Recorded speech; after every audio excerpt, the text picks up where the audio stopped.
Welcome everyone to the third and final day of our Stronger Together conference. So the first day was all about planning our journey. So we heard from Martin on strategy, we heard from David on finance and finance sustainability, and we heard from Jill on people strategy. The second day was all about making our ship stronger, building our infrastructure. We heard about John from operations, we heard about procurement from Akbar. Also, we heard about research and development from Raj. And the third day is about sailing successfully through the storm. And I have here with me Mick Haggerty, VP of Marketing. Welcome, Mick. Good afternoon, everyone. Martin Tollner, President of the Semiconductor Chamber Solutions. Before we start the discussions, let's see what Stronger Together means to Mick. Together, to me personally, means asking for help when you need help, asking for a different perspective when you need a different perspective. It also means offering help when you see that a teammate or a work colleague needs help. To a marketing person, Stronger Together means collaboration. It's collaboration between the product company, the division, and the customer center, and ultimately collaboration with our customers. Mick, we have seen amazing growth in 2021, right? What has been driving this, and what is the forecast for the next few years? Excellent. Thank you, Ricardo. So, I mean, look, we've all been living and breathing this the last 2 years, but I just want to do a little bit of a history lesson first and remind us, you know, where we've come from to describe where we are today and where we're going. And so, in the slide I'm going to show you guys now, this is borrowed from Applied Materials. It was shown last year at a conference, and it's really inspirational for me, and it's also full of data. For those who don't know, we're in the fourth era of computing. So the first era is benchmarked between 1980 to around about 2000. And that was the evolution of the mainframe onto the PC. The PC started in the early 90s. If you remember, we all had desktops and we were moving to laptops in the middle of the 90s through the 2000s. .com came along, the internet came along, and we went PC and internet. The internet just exploded, all these online businesses. And then around the mid-2000s, the age of mobility came, when we all started having mobile phones and smartphones became popular and everywhere, and everybody was texting, moving away from SkyText digital and analog pagers into a computer in our pocket. And since around about 2018, we've moved into what's been called the age of AI, the AI era, artificial intelligence.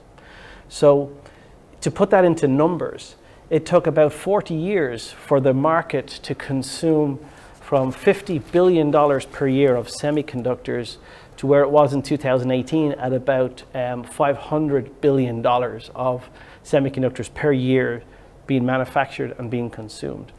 In the next 8 years, we're going to move from about $500 billion or 500 billion to $1 trillion per year in annual consumption of semiconductors. Most of you are responsible for this because it's your data generation that's causing this. 1 billion devices a year are being put online. And from those devices, data is streaming, data is being recorded. How many pictures have you taken in the last week? You know, how many times have you looked at who's standing at your front door through your digital Ring camera, right? Your kids are taking photos, putting them online, they're looking at other people. So all this is data, data, data. So in 2018, it was estimated that machines were creating more data than humans ever did in the past. So the Internet of Things is well here. Data is streaming. We need faster microprocessors to process that data. We need to store it. And now we need to analyze it, which means we need AI to help us utilize this data. So by 2025, which by the way is only 3 years away, the expectation is that machines will create 99% of the data every single year. So another part of this I'd like to talk to as well. So it's not just the creation of data, which is the new oil, and the consumption of products. It's also our desire to, excuse the pun, to drive in certain directions. And in this particular case, here's a great example where if you look at what's happening globally today, with inflation, price of gasoline has gone through the roof, or petrol, excuse me, I'm in Europe, so it's petrol, has gone through the roof. And so there isn't an hour that passes by on the TV that there's not an ad for an electric vehicle or a hybrid electric vehicle. So as we translate that into our world, power devices based on the silicon carbide technology, as example, is exploding. And that's driven by the quantity of electric vehicles out there and also the infrastructure required, such as charging stations. At least in the US where I live, there isn't a Target store or a shopping mall that doesn't have a charging station for an electric vehicle now, multiple charging stations for electric vehicles. So how that translates for us is the wafer technology needed to change from 6-inch to 8-inch. That drives new equipment. And the technology on the wafer, the chips need to get more compatible with the power levels that are required. So we need to process them at different temperatures. Higher temperature technology is needed. We also need to have higher dose implants. So what we saw last year, for example, was our number one customer in the US, an implant customer, their rate of growth was 2x what we were forecasting in market growth, and it was because the silicon carbide technology was driving their market growth. So in the bottom right hand corner on this chart here, if you can read it, it shows in 2019 the market for silicon carbide was estimated to be about 500 million per year. That is expected to grow to 2,500 million, 2.5 billion a year by 2025. And that's just an example of how consumer and our desire for this new technology is pushing our market. Okay. So Martin constantly asks me, how good is the future looking, right? What's our forecast? What's our forecast? So I wanted to give Martin and everyone else a bit of a history lesson because, you know, it's how good do you want it to be? I think we're in a fantastic industry, because that's something we need to remember too, because we're having a lot of stress over the last 2 years with pandemics and growth and shipments and so on and so on. But it is a fantastic industry to be part of. So in 2017, these were the numbers that were published by VLSI. So in 2017, the market was estimated to be about $47 billion. So this is wafer fab equipment. So this is what our customers, the OEMs, such as Axcelis, Applied Materials, the AIBTs, the TELs, when they go to sell a tool to a TSMC or an Intel, this is the estimated budget wallet that the end users have. So we estimated the market to be about 46 billion, growing in 2022 to about 57 billion. Quite a good rate of growth. By 2020, just as the pandemic was kicking off, the estimated market size in 2020 was going to be about 52 billion in spend, with 2022 looking at about 63 billion. Fantastic growth. In 2021, we had counted the money from 2020. 2020, actually, while in the pandemic, if you all remember, we dipped down in March and then we took off. The year actually ended 11 billion higher than we had planned. And 2022 was now being forecasted at $90 billion. We're in 2022, and the current forecast for this year, for the first time in the history of the industry, is over $100 billion in wafer fab equipment spend. And if you look at the chart now out to 2026, this is still looking at about between a 10 to 15% average growth over the next 4 to 5 years as well, on top of the growth that is the potential for this year. So key message here is, you know, the forecast keeps growing. And let me show you what that means for us relative to equipment. So validation of the numbers. If you look how many fabs were new fab lines were set up last year, This is from SEMI. SEMI estimated that there was 27 new fabs and new lines, which are extensions of existing fabs. And that's where the almost $85 billion was spent last year on capital equipment. This year, there are plans being executed for an additional 25 fabs. So what's driving wafer fab equipment growth is shipment of equipment into the fabs that were built last year and shipment of equipment into fabs that are being built this year.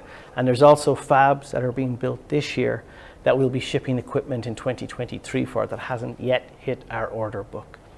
So it's validation. We sell cryo pumps, STP turbo pumps and compressors and polycold chillers into these markets. So very strong, regionally based, no surprises. There's been massive growth in China, but also with some of the geopolitical issues that we've had the last couple of years, every region now is looking to have a solid semiconductor backbone. So this is why you also see the uptick in Europe, as well as the increased number of fabs that are being announced for the US, as an example. However, there is a limitation to this growth. And basically, we could be facing a much steeper growth rate, and one of the major reasons we're not is because of supply chain issues. No one is surprised by this, because we're not just talking about the supply chain for semiconductors. The supply chain globally for multiple industries is being affected, and we're just one of those links in that chain for supply. But also what's affecting the supply chain is also global inflation. So I just wanted to end this section on this slide because it's really important. Supply chain means that there's multiple links in the chain, and we are one of the links. But the links below us are our suppliers and our suppliers' suppliers. And as we're finding out, like in the example of what's happening in Ukraine today, there's also supply of material that goes into our sub-tier supplier that can affect the supply chain. But this is an example that Lam Research shared with us in January about how across the board, their ability to ship is being affected by all classes of suppliers. So you'll see buried in here in the middle is the pump section, the vacuum section, where we are. And the data here says, you know, there are hits and misses with deliveries on vacuum, but we're still hitting in the 80%. But if you see above and below, we're in good company because the entire supply chain is being rocked by the global issues. So it's not just us, it's also our competitors, but it's also our customers. Okay, so future is very bright, and you know, our focus on output and resolving the supply chain challenges really is what's going to limit our growth, or also will define what our opportunity is going to be for the rest of the year. So the forecast keeps changing. It's really amazing the way we're growing and all the growth, amazing growth. Let's say it again, amazing growth that we're experiencing. Martin, with all this growth, what are the opportunities for us? Yeah, some good opportunities, and you're right. The forecast keeps changing, and Mick and I have just come off a phone call actually, where we've had 3 phone calls last week and this week where our customers are now coming to us and saying what Mick just presented there is out of date. Yeah. It's actually higher, and we have a phone call after this as well, and I expect the same thing from another OEM. So it just, like inflation, it just keeps going. The forecast keeps going up, and our customers are saying we need more, we need more, we need more. I think it does bring opportunity for us. Obviously growth is good because we will enjoy that growth as well. But also if you look at the industry we're in, especially our products, the market demand is far greater than the capacity, the global capacity. That means if you add our capacity with our competitors' capacity, add it all together, it is not enough to supply the demand for the world. And that's a nice place to be in, because it's not a case of us being unable to supply a product and then our customer going to our competitor. There is just no capacity in the world for these products. So it's a horse race. It's basically a race. Who can ramp their capacity first? Who can get there first? And I think the important thing to remember is what Mick showed, is that we're not the only ones having trouble. That slide from Lam is very clear that there are other suppliers that are, and suppliers you wouldn't have expected to be on that list, that are also having problems as well. our competitors are having problems. So we are not alone in this situation, but we still have to ramp, we still have to perform. I think the other interesting thing as well, coupled to the fact that the market's growing, that it is, global demand is far greater than global supply, we're also in a unique situation which makes it a little bit more stressful for us, that our market is consolidated. And if you go back 20, 30 years and you talked about turbo pumps and cryogenic pumps, there were quite a few players in the market, other competitors out there. And over the last 30 to 20 years, a lot of those competitors disappeared from the market. They were either bought out or they just literally dropped out the market due to pressures. And what you have now is a situation that we effectively only have one competitor in each of our major product groups. So the market is very, very consolidated, which does put us in a unique position. A unique position in terms of that the market is growing and there's not enough demand, not enough supply, but also we only have effectively one competitor. So very much consolidated. And that gives us an opportunity in this time of growth to reset our partnerships and our relationships with our key customers. A lot of our key customers, the people we engage with, are called commodity managers, and the hair on the back of my head stands up when I hear that word. But that's what they used to refer to us as commodities. We're a pump commodity, commodity, commodity. And what I've noticed now is that a lot of our big customers are suddenly realizing it is not really a commodity, because a commodity is something you can buy in the open market quite readily. The fact is, the reality is, the products we provide are very unique, and there are not many people that can provide them. And if you look at cryogenic pumps or turbo pumps, there are very, very few competitors out there. And there are very, very few emerging competitors because the technology barriers are so high. So we are in a unique position, growing market, consolidated market, a real demand for our products with very little competition or emerging competition. But the reality is we still have to perform. So I think from a marketing point of view, great opportunity to reset the relationship with our customers, to become partners rather than just a commodity provider. But also for sales and marketing, a unique opportunity to adjust the pricing level, which we talked about in the last 2 days, and Mick will go into that further. Now is probably the best time to actually reset those pricing and those commercial arrangements with our customers, both from a partnership point of view, but also from a value proposition. What value do we bring?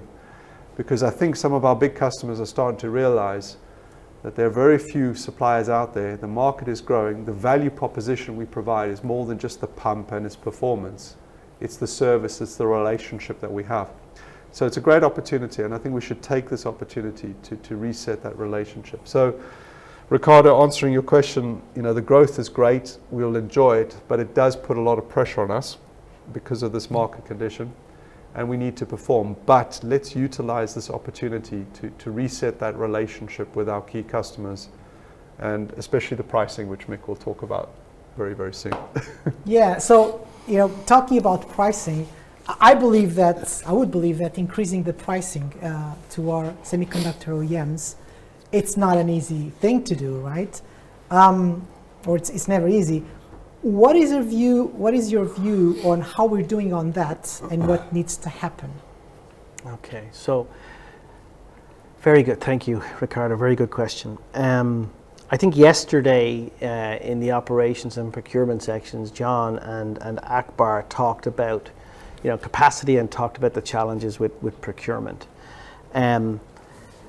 There's no surprise, I think, for anybody out there because from a consumer perspective, the word inflation, just like the word semiconductor, has become known by everybody in the last 12 months because on a month-to-month basis, the cost of everything has increased, driven by the events of the pandemic, right, with supply chain challenges across the board. The price of food has gone up, the price of gasoline, the price of electricity, the price of gas, everything has gone up.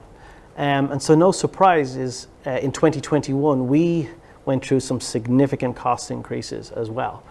In the chart here that I'm showing and in the commentary, I mentioned the fact that in 2021, as we were busy to drive our output, to get our pumps to our customers, we were paying above average prices for the vast majority of our supply chain because we just focused on getting the output. By Q4 of last year, we had realized as we were paying our bills down that our profitability levels had dropped significantly. And when we did our cost analysis, and then in January we did a cost roll, we saw a significant impact to our profitability. And so in Q4, Martin tasked myself and the team to go out there and work with our customers on cost sharing, because we have to stay a viable and sustainable partner for our customers. And over the course of the last couple of months, a lot of you have seen a version of this data as we've shared it, as we've worked with you on driving the cost sharing with our customers. On average, the cost of labor has increased globally. In the US, we're seeing 15% plus cost increase in labor. Logistics has gone up on average about 18%. The cost of raw materials is up at greater than 20% and rising. And then of course electrical components, which has been one of the biggest impactful parts of our supply chain, has gone up to 25%. So there's been significant cost increases. The pricing initiative that we rolled out was to help us address what we were struggling with at the end of 2021, because doing nothing is not an option. And you can see from the graphs here that if we do nothing, or if we did nothing, our profitability would drop significantly across our product lines. So here's an example. Hopefully many of you have already seen this, or those at the front line who are negotiating with customers have this data already. This is an example of our STP product.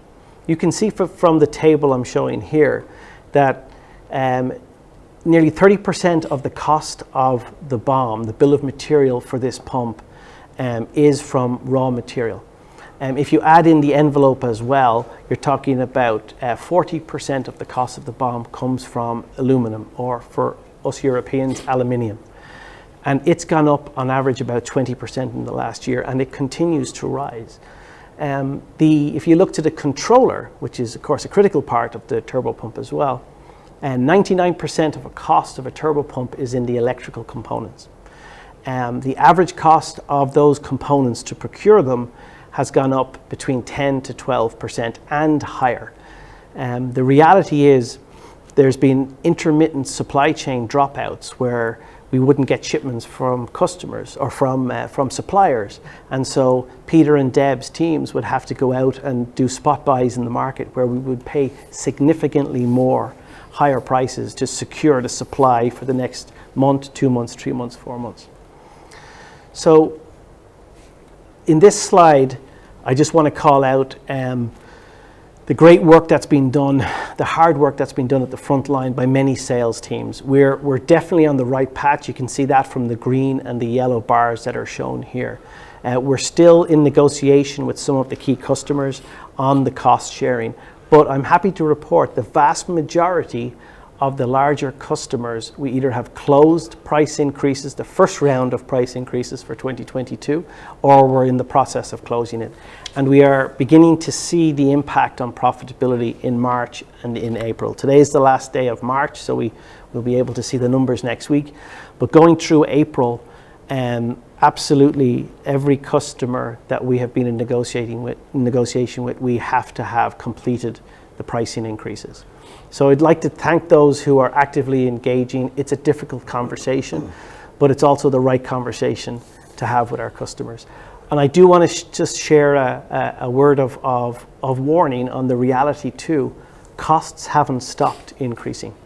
So we will be looking at surcharges at the second half of the year as well. And it's not just us. It's across our business area, within Edwards, within Atlas Copco, and our competitors, and also our customers are facing the same serious situation.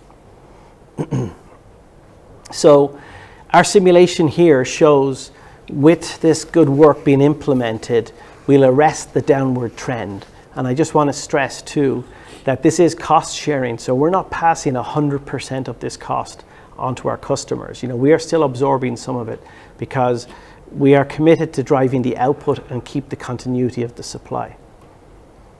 Okay, so just last thoughts on this, and my last slide here. You know, we call it cost sharing because that's what it is, right? It's not just about raising the prices for the sake of profitability. It's about sharing the costs for the sake of sustainability. And we recognize it's not an easy task, but it is vital and it is fair. We are not here to price gouge our customers.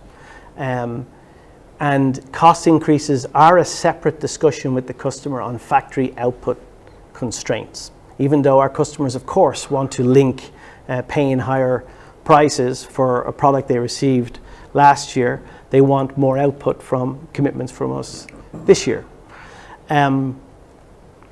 It's very important to realize on top of the issues that the pandemic has presented to us, we are also output limited. The entire market is output limited in that the demand far outstrips the supply from us, our competitors, and also our customers' abilities to ship as well, because they have output issues as well. So everyone is facing the same situation on increasing costs and the necessity to offset those costs by sharing them with their customer base. To reiterate again, you know, it's a difficult situation, but we're not going to trade guarantees on output improvement. We are focused on improving our output because, as Martin or as David has shown and Martin has talked to several times, you know, this is a fantastic opportunity for us to grow our position in the market. There's a lot of revenue opportunities out there and market share opportunities. Hence, we are laser focused on getting the output of the factories up. It's difficult. We're not going to meet every demand, every commit, but the key here is transparency, honesty, and partnership to weather the storm.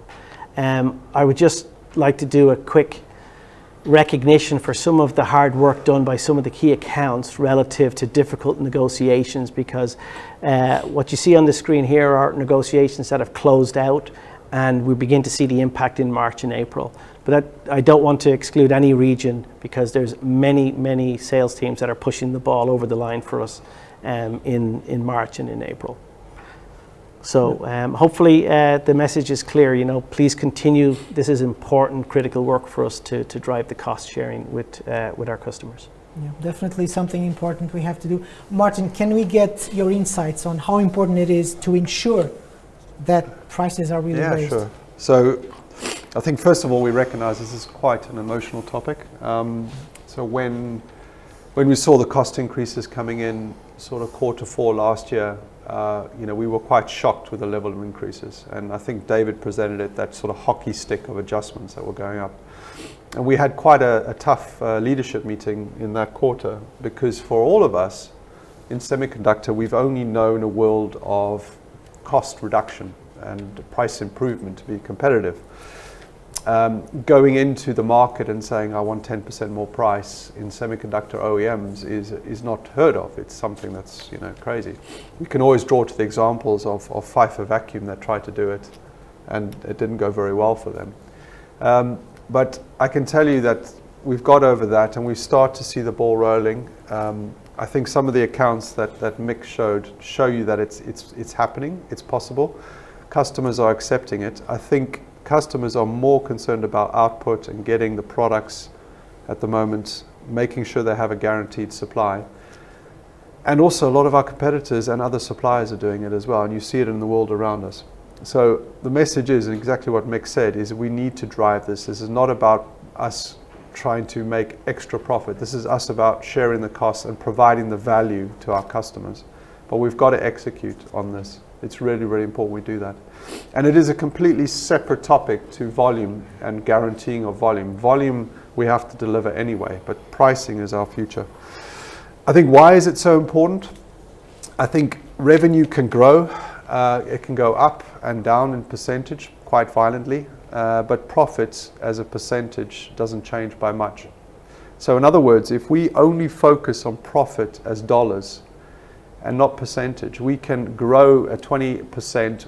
We still make lots of profit in dollars, but our profitability as a percentage starts to decline. Now what happens when the market relaxes and the market maybe drops a little bit? Then suddenly we're in real trouble. Because one day the market will relax, it will settle down, and then our customers will come to us for price reduction. If we haven't done the price increases, if we haven't balanced the books and moved our percentage profitability up with the market, when things slow down, we're going to be in real difficulty.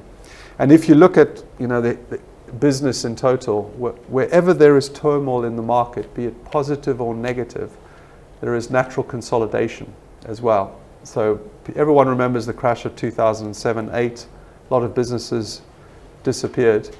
But you get the same with a major ramp like you see today. And just this morning I saw on the news that English fish and chip shops are closing down because they're not adjusting their prices quick enough and are going under.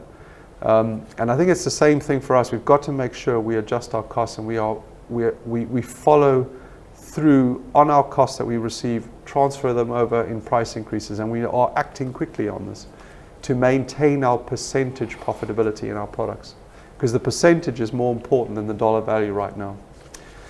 And that will secure a sustainable future, that if the market does relax, if things start to slow down again, we maintain our percentage profitability, which will secure our future going forward. Really, really important that we do that.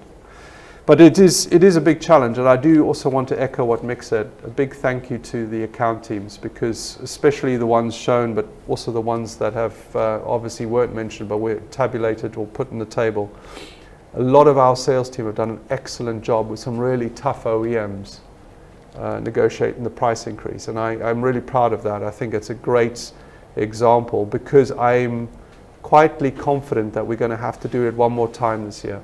As David mentioned on Tuesday, the costs still come in. So these price increases we're driving now are for the costs from last year. But I'm pretty sure we might need to do another cost roll in the middle of the year, and we might have to increase the price again. So I think for the sales force, those that have executed the price increase, big thanks. Those that are about to do it, please keep pushing.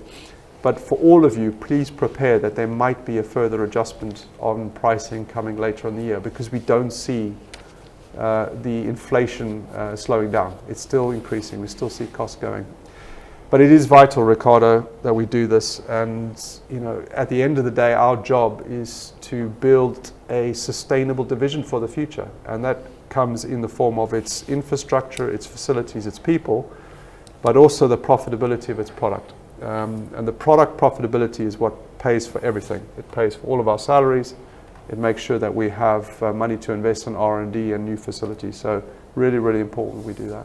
Yeah, so we're thinking about our future and making sure that our future is safe. Yep. And we have a future, right? Exactly. But it's a great opportunity, because we mustn't forget we are growing. So if you maintain that profitability as percentage, you still have the dollar value that comes through. Yeah. So that's the great part. So if we hold a percentage, let's say, of 40% profitability on our products, and we grow by 30%, 35%, then the extra cash that we have can really be invested in the business. And that's why I think the percentage, focusing on the percentage, is so important for this period of time, and it'll flush you straight to the bottom line in dollars. And then if the market slows down, then it's fine, because revenue can drop by 10-15%. We still got that profitability as percentage that will carry us through. And that's how we create a resilient and stable business for the future. So I think it's a great opportunity for us, because this growth in the market that Mick is showing for the next 2 years, most probably, is going to, if we get the profitability at the right level and hold the percentage, will fuel our business investments for the next couple of years. So there is a big positive to this. Thank you, Martin. Thank you, Mick. Thank you both for clarifying and for showing so that it's so essential that we really raise prices and work on that. So, of course, our first poll of the day is related to prices. So we want your opinion. What is your view on the level of price increase request for 2022? So please vote in one of the 4 options. We should not increase prices at all. Price increases are too high and should be reduced. Price increase is just right. Price increase is too low. Further increases will be needed. And I think, so we have about 75%, 76 now, of our attendees think we should increase prices further. Is this a surprise, Martin? No, that's a wonderful surprise. That's okay. It's good to get that feedback. Mm-hmm. And yeah, similar to this morning session, which is good to see. Yeah. So I'll be handing Mick and the team some new objectives very soon. Thanks, guys. Okay. That's Thank great you. to see. Good feedback. Thanks, everyone. Thank you for your opinion. Now we're going to sort you into groups for the first workshop of the session, and we'll assign team leaders to each group. We'll try to make different groups from yesterday, and the challenge that we ask you to discuss in your group. So, with continued supply issues and global inflation expect to continue through 2022, what in your view should the division do differently? So we want your ideas, any ideas you have. Don't be afraid to share whatever comes to your mind in what you think the division should do differently. Welcome back. We're here with all the team leaders. Welcome. To remind you of the discussion item, so we ask you to talk about, with continued supply issues and global inflation expected to continue through 2022, what is your view should the division do differently? Maybe Mark, should I start with you? Sure, yeah. So good discussion with the team. Of course, people came in, we discussed people issue and how we bring people in because of the challenges there. Some good discussions about should we rationalise the portfolio, have more standards as quickly as possible. This last comment I'm going to make, I'm just going to cover Raj's ears. Deprioritise some of the MPI tasks to refocus into operations and process. We had that. So yeah, so good discussion. Good, thank you. Yeah, we had similar one, is how can we really utilise the R&D group? Okay. Which we said obviously He they didn't are cover his working on ears. this. I know. I thought you need to hear some of this. He does. But then we talked on the longer term though, the new platforms, really making them simpler, opening up to more standard supply chain, which would really help. Getting close to the end customer to really understand what their future expectation is for their tools, so we can again be a bit ahead of the game. And then really looking at material changes, so can we move away from more other scarce materials? So can we actually look at something other than aluminium for building the pumps with? So again, opening up a different supply chain that's not as scarce. And then on the shorter term, it was speeding up second source. Should we invest in smaller suppliers to help them grow with us if they're interested in that journey?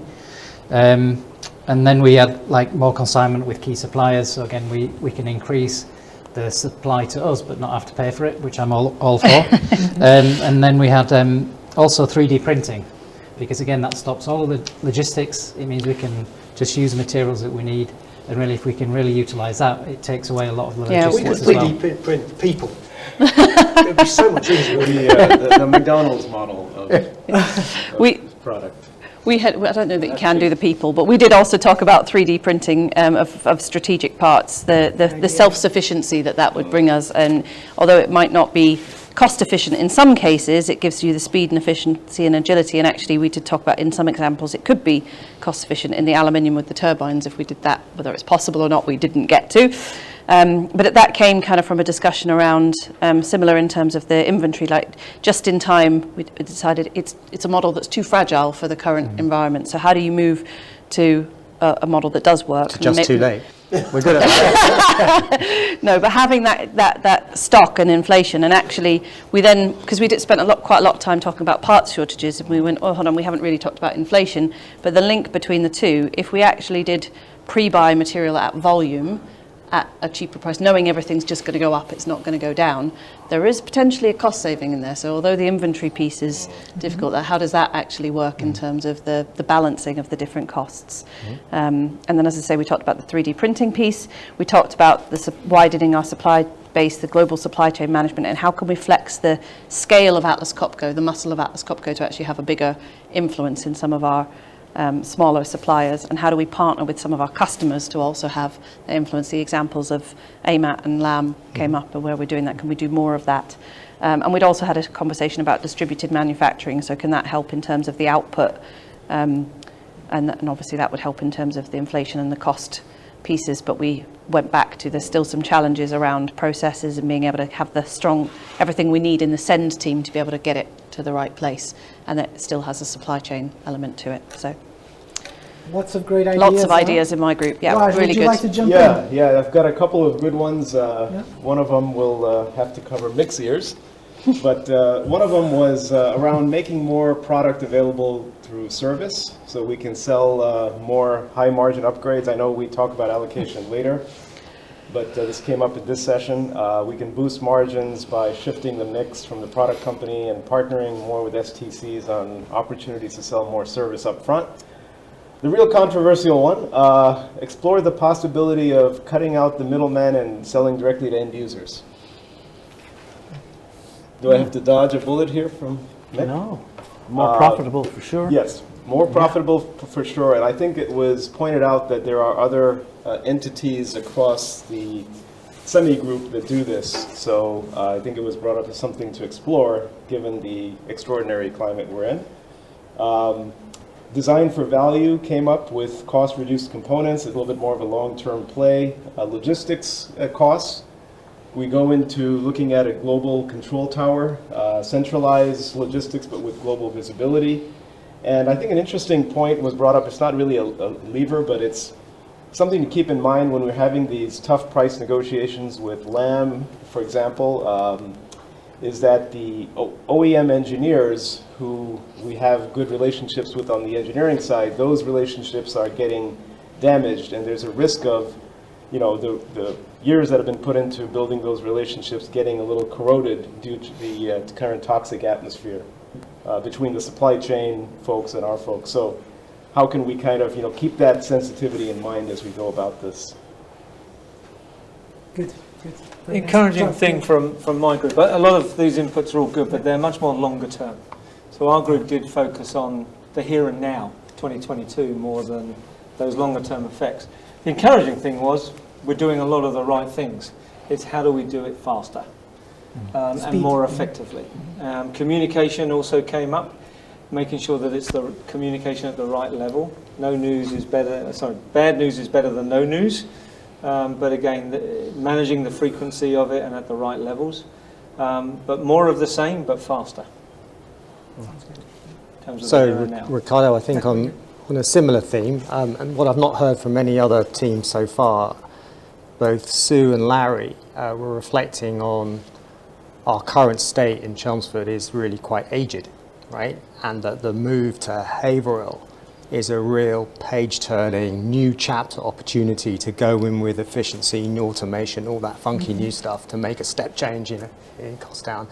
Had to explain that the reality may mean we have to do this in 2 steps now, but I mean, I think it's quite a good aspiration to not lose focus of. That is a new beginning, a new dawn for us in terms of cost and profitability potentially.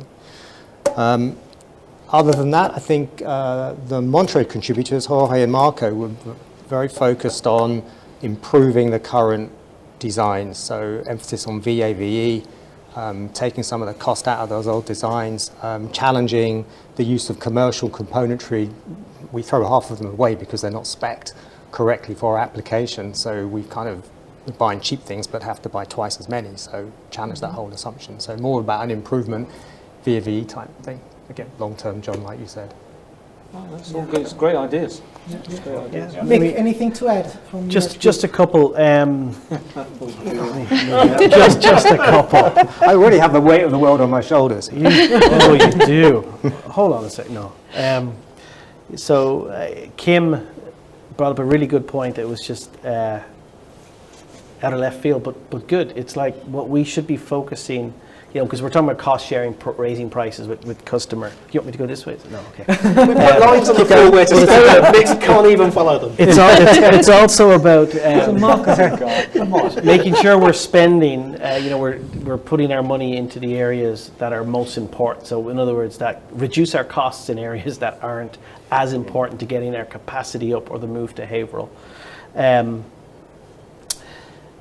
Mr. Clark, of course, Scott, it's all about capacity, drive the capacity, get the capacity up. The idea of surcharges, yes, that's much more, drive surcharges. It's more palatable for customers because it has that air of things go up, costs have to go up, prices have to go up, cost sharing goes up. When they come down, they come back down again.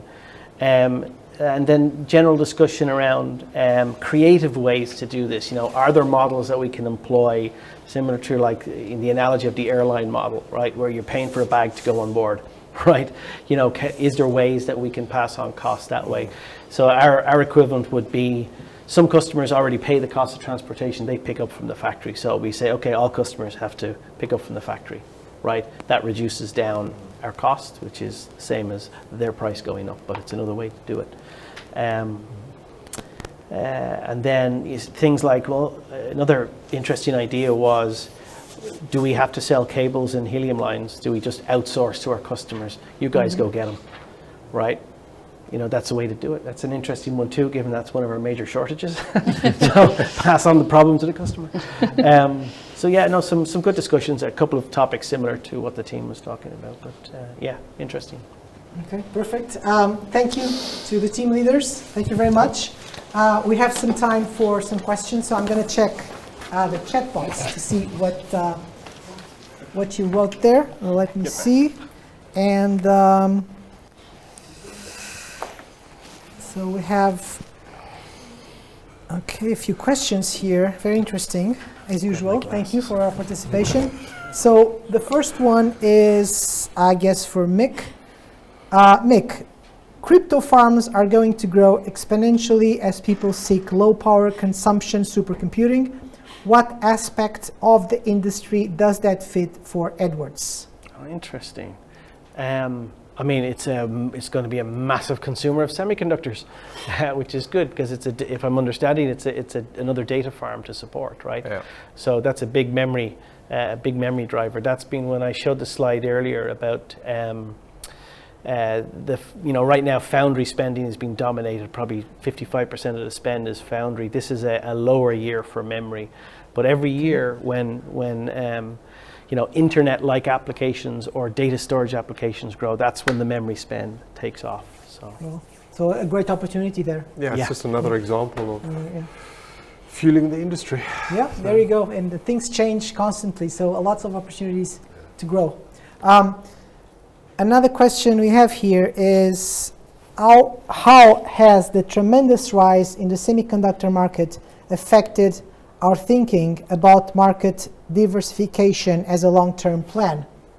A typical marketing question. No? Want me to go first, or Yeah, would you like to go? I go first. So I'll change your answer. I think you can change my answer. Okay. Diversification. I'll give my version of the future. So interestingly enough, in January, we, as a leadership team, we put on the table a discussion about this, because even in the naming of our division, we are the Semiconductor Chamber Solutions division. But through history and through our acquisitions, we also provide about 20% of our shipments historically, 20 to 25, to non-semiconductor industries. Reality is, when you've got your foot in semi, you become dominated by semi. And also with the growth rates that are there, our roadmaps and our investments are heavily focused on semi. So we made a decision to continue to focus heavily on semi. However, another task that Martin has handed to us is also about future growth. So I don't think we're going to be abandoning growing markets, but right now we are heavily consumed by semiconductor, and that's the reality of where our investments are today. But we are also, once we get through the current market, we will be looking to grow from that $500 million bigger, right? So that's my version of the answer. Yeah, it's a difficult one, because it's so if you look at the total cryogenic market, and maybe you looked at it 10 years ago, semiconductor was quite small. Yeah. It was, there was quite a bit in coating, there's quite a bit in diffuse, there's quite a lot in MRI. But if you look at that chart and you evolve it forward 10 years, 20 years, the semicon portion is growing much quicker. Yeah. So, we did discuss it. We did say, well, should we just go in more to the profitable diffuse business and just stay there and forget about semiconductor? But the problem is, in 5 years' time, I think the majority of the market will be semiconductor for cryogenics. So it was a difficult discussion, and still is. But I think semiconductor, because the growth is so high right now, 25, 30%, even more than that, it's difficult to step out. It's difficult to pull yourself out. I think what will happen is, obviously we will focus in semi. We need to get the profitability right. We enjoy the journey. But at some point, with all the expansions, we will expand. And we want to expand to a point where we have a 30% headroom. I think when the market starts to settle down, if it ever settles down, we will then start to look, okay, with this extra capacity, where else can we go as well? But I think it's a difficult decision to say we step out of semi. And maybe I'll go back to the history of Edwards here.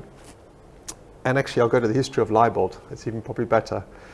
So Leibold was very, very strong in semi, many, many decades ago. And a conscious decision was made to step out of semi. And if you look at the growth rate of Edwards and you look at the growth rate of Leibold over that period of time, that's when Edwards overtook Leibold. Is because Leibold consciously decided to step out of semi. It doesn't mean that Leibold didn't grow. It did grow, but it grew with the general vacuum market. It didn't grow with the semi market. And at that time, back in 1980s, Edwards and Leibold were roughly, I think Leibold was actually bigger than Edwards at that time. So I think these kind of decisions are difficult to make, and you've got to look at it not just the here and now, but also the long-term future. And I do think that cryogenics as a total market, as an example, the share in semi will be a lot bigger of the total market. So it's a difficult one to decide, okay, do we step out, do we stay in? I think we have to stay in. We're in it. Makes sense. Yeah. Okay, Mick, thank you. You'll be back for the second section. Thank you, Martin, as well. Now we're going to start our discussion on customer satisfaction. With me now I have Mark Hayter, VP of Customer Quality, Mick Haggerty, VP of Marketing, and Martin Toller, President of the Chamber Solutions Division. So Mark, starting with you. Customer satisfaction, of course, is vital for our future, right? Unhappy customers will run away from us. So what plans do you have across the three semi divisions, because you're the VP of Customer Quality for the three semi divisions? What plan do you have across the three semi divisions to improve the focus on the customer and also the alignment between the three semi divisions? Great, thank you. So if we go back in time, when this division was created, the three presidents of semiconductor got together to say we really need to find a way to pull together where we have these synergies and alignment. And one area that the presidents felt was key for that was quality. And in the discussions and generation of the role, it wasn't quality, it was really the customer experience that people were worried about. We're in an industry where we all like to think we're about product performance, but we know in semi it's actually about customer intimacy. The customers expect a certain level of behavioural part of their culture, the way we do things. And it is really about that overall, the product is not what we ship, it's not a piece of equipment, it's the overall experience we provide. So what we've got to try and do is build a way to measure that experience rather than the traditional means that we spoke about yesterday around warranty, around scorecards. That's not the customer experience. So when I got this role, we started building a team. Raphael joined my team about 6 months ago, and we're focusing on what does customer experience roadmap look like? How do we try and measure this and document this? And if we look at the first slide I prepared, we're starting to document what are the work streams to get there. So first of all, we're talking about a customer experience governance and framework. This is really about setting the vision of what we want, understanding how we go along that maturity, moving on to a point where actually customer experience is linked to the outcomes, i.e. we gain business growth measured through our customer experience, such as outcome-based contracts, rather than just something we do. The next work stream is listen and improve. This is about our touch points with our customers, and this is throughout early on in the relationship, technology roadmaps, right through to the ongoing service relationships we have, or if we're moving through an end-of-life point of view, how do we manage that through our customers? So it's really about all the way through that life cycle, listening, making sure we're taking actionable plans, things we physically show the customer we're doing with what we're listening to, and it becoming core to what we have. So along that whole journey, we've got the voice of the customer embedded into all of our teams and taking action accordingly. And then culture, changing our culture to be focused on customer experience, to celebrate where we've had good behaviours, maybe not good results, but good behaviours, as well as celebrating the results. Starting to show that we've got a competitive advantage in the Edwards brand, the people who wear our shirts. And as we move on and on and on, it's connected into our goals and measures. Our OGSMs start to reflect what we want in front of our customers, a clear global understanding of how we influence the customer.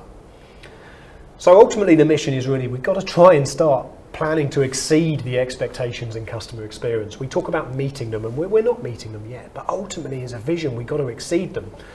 But we have to measure that. How do we validate that experience? How do we have customer focused metrics that are going to measure the experience and prove to us, and in turn to our customers, that we're exceeding their expectations? So looking at the next slide, it's some of this standardized listening tools that we've started to build, and more that we're bringing in. If we look at the first one, the Fab Performance Scorecard, this is a scorecard that is used in some customers in some area of the business. It takes data from on-site SMA, which is where we manage the assets on site.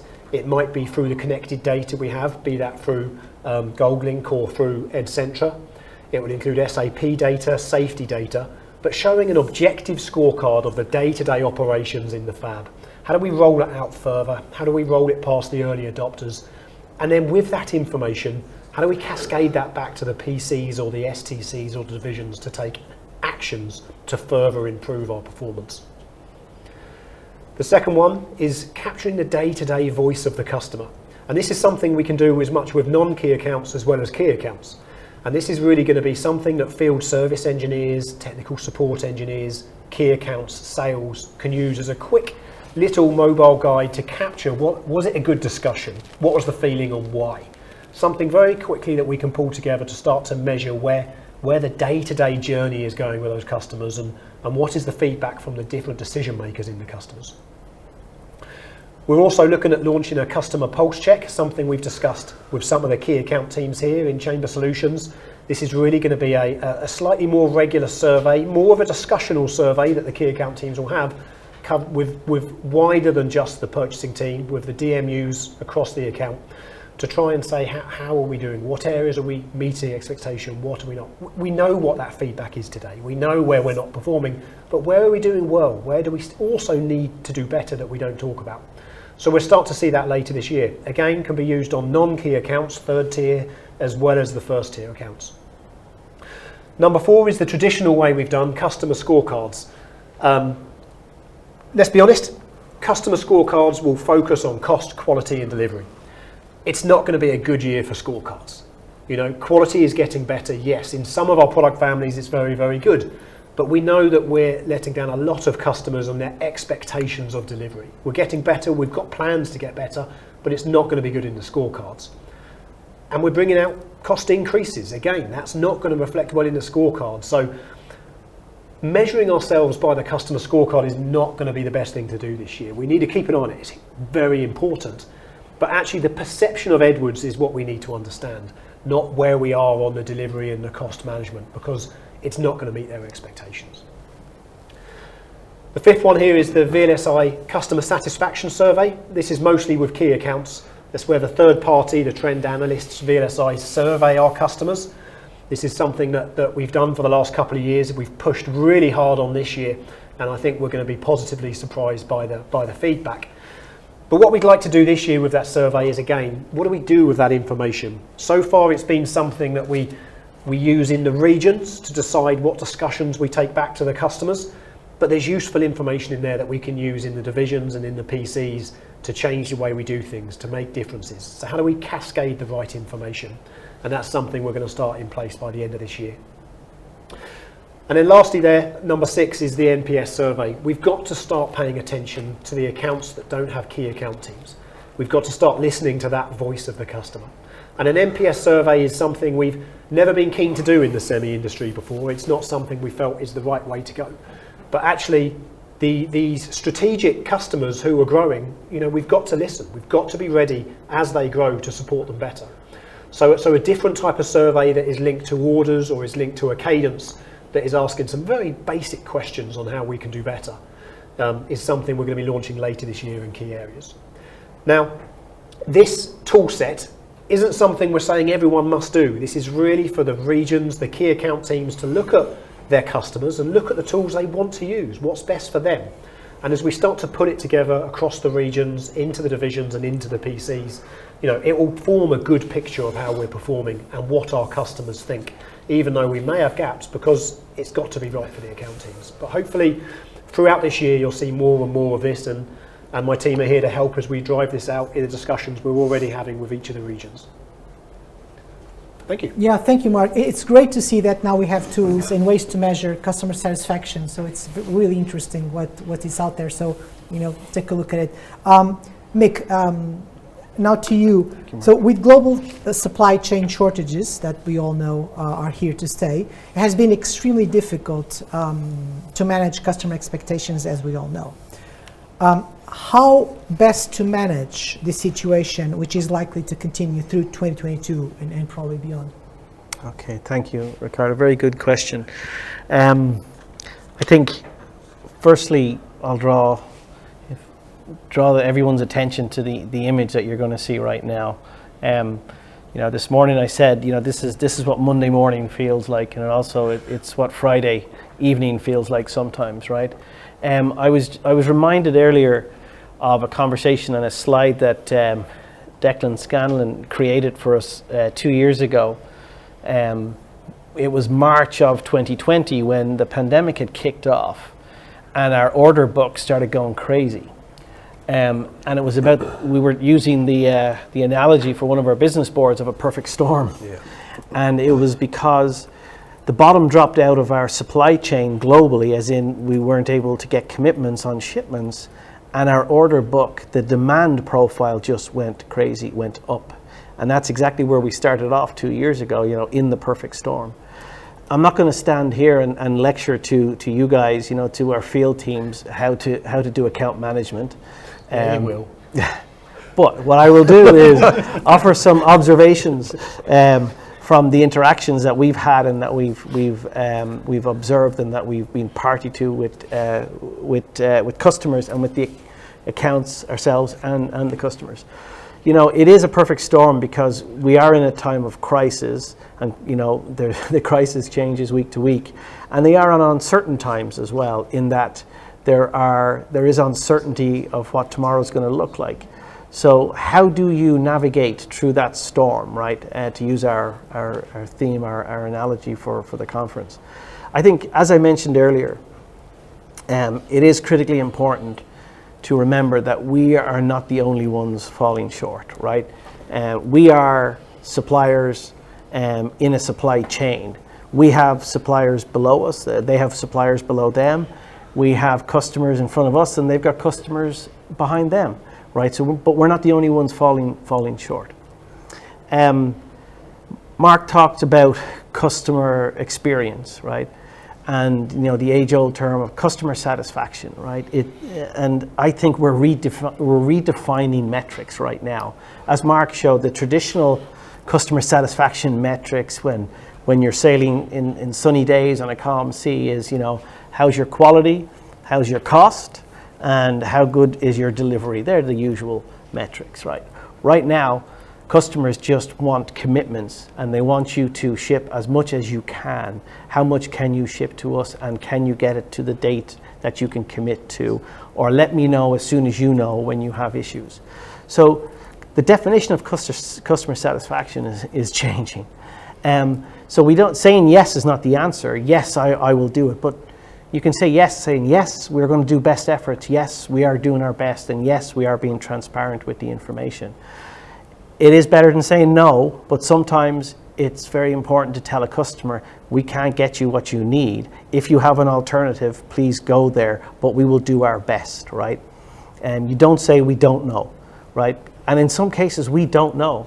So it's that fine line between being transparent and being open and honest with the customer.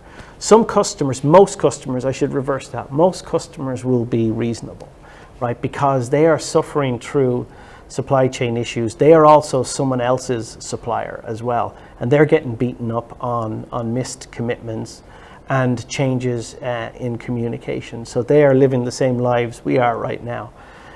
Some customers are still unreasonable, right?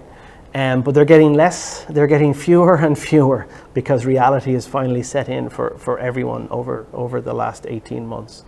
Reality of the world we live in this VUCA environment, as Martin phrased in day one and day two, right? There's so much uncertainty. So there will be misses. That's the reality of what the environment we're living in right now. There will be changes. There will be unexpected delays. So going back to our analogies, we don't know what wave is going to hit us next, right? We can put people standing at the front of the ship, the back, the left, the right, to keep an eye out. But we still don't know what's lurking underneath, right? We don't know what's going to hit us. But we're getting better at predicting what's happening and communicating to our customers. Relationships, right? And as you guys know, particularly the sales teams out there, you know, relationships are built up over time, but it's also built up through action and trust. A fundamental relationship is based on trust, honesty, and commitment. We still won't get it right all the time, but that's where a customer still trusts you to put your best efforts in there. And I'm most certainly seeing that now over the course of the last 18 months, where we participated with many of you with some very difficult customer escalations where it was brutal. And it was extremely tough because we were missing commitments and we couldn't explain the precise reasons why we were missing things. We have had so many of those meetings over the last 18 months, but now those customers are meeting with us in partnership. And it's not kumbaya, it's not everyone being friendly all the time. It's a professional, open, honest relationship in that we're saying, hey, here's what's hitting us right now. We're going to be late on this, but you'll get your product in 2 weeks, 2 months, whatever. But it's an open conversation. And as I say in this bullet here on the slide, transparency, right? Tell it as it is. Sometimes we feel like we need to sugarcoat things to say, maybe, we'll do our best, but if we're not going to make something, it's very important to keep that trust and be open with the customer. The other side of that is many of our customers, the reasonable customers, really want us to partner with them. And what we're seeing more of now across the globe is customers coming to us and sitting down and saying, I know I have an order I have a demand for 100 units this month. I really need 75 of them. Can you get us the 75, right? Some customers are coming, I just need one. Can you get me one? Because that will get the shipment, that will be the revenue recognition. Please use our escalation process, right? Now, that doesn't mean push everything through the escalation process because you're going to get pumps. But what it does help us do is when we have customers who come to us and they say, hey, bottom line, I need 75 pumps, but if you can get me 40, I can survive on 40. We will do our best to get them their pumps. That means it may free up capacity for us to ship to others. And that's where you guys work together as a team. We work together as a team, because if we can find out the minimum production needs of our customers to keep them floating, then we can move pumps to other accounts and give our other customers a little bit more so that they can get the next tool out the door. Working together, it's not just internally, right? We are set up in a customer center, a product company division, but we are Edwards. And working together with the customer is so important. And my last point on this is whether it's Mark, myself, Martin, yourself, or any one of our service team talking to the customer, we are Edwards. That's it, right? Edwards, what we do in this time is going to define what Edwards is. So when we make a commitment, we make it as Edwards. We do it as one team, because it is the theme of the conference, right? It is stronger together. And if you need our help, we'll talk about this a little bit more, but if you need our help to talk to customers, to explain what's going on, please use the escalation process and bring us in to help with the communication. Good, sounds good. Martin, any final thoughts on No, just drawing what Mick said, and probably this is important for our audience right now, is with customers, every customer that we speak to wants their expectation of products. But I think what really drives them mad is when we make a promise and we don't deliver on it. So if they say, I want 100 pumps, we say, no, we can get you 40, but we don't deliver on the 40.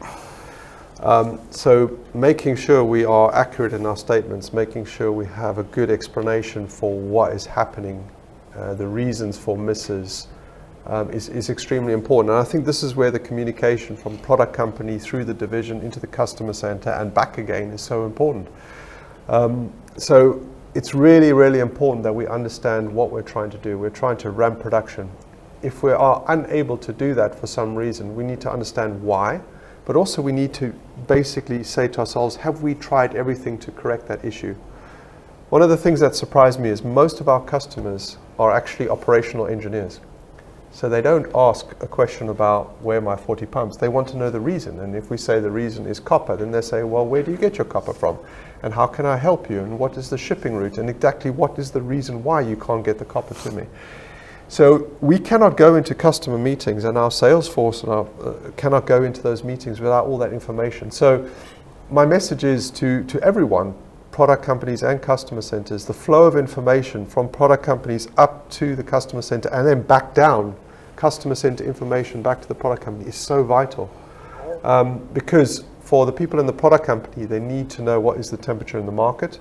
And for the people in the customer center, they need to know what is going on and what's the reasons for limiting. So those communication streams are really, really important. So when it comes to customer satisfaction, it's not just the job of the people who are managing the account teams or the people who are in the escalation meetings. It's everyone's role. Everyone who works in operations, in R&D, you all play a part to trying to solve these problems to increase capacity. And when things go well, we want to communicate that. When things go not so well or there's problems, we want to understand why. But it's not just understanding the why, it's also understanding, what are we doing about it? What innovation are we applying? What are we putting as a possible solution? I think coming to a customer with a problem with no solutions is embarrassing. Coming to a customer with a problem and 4 things we're trying to solve or we're doing to solve it is far easier.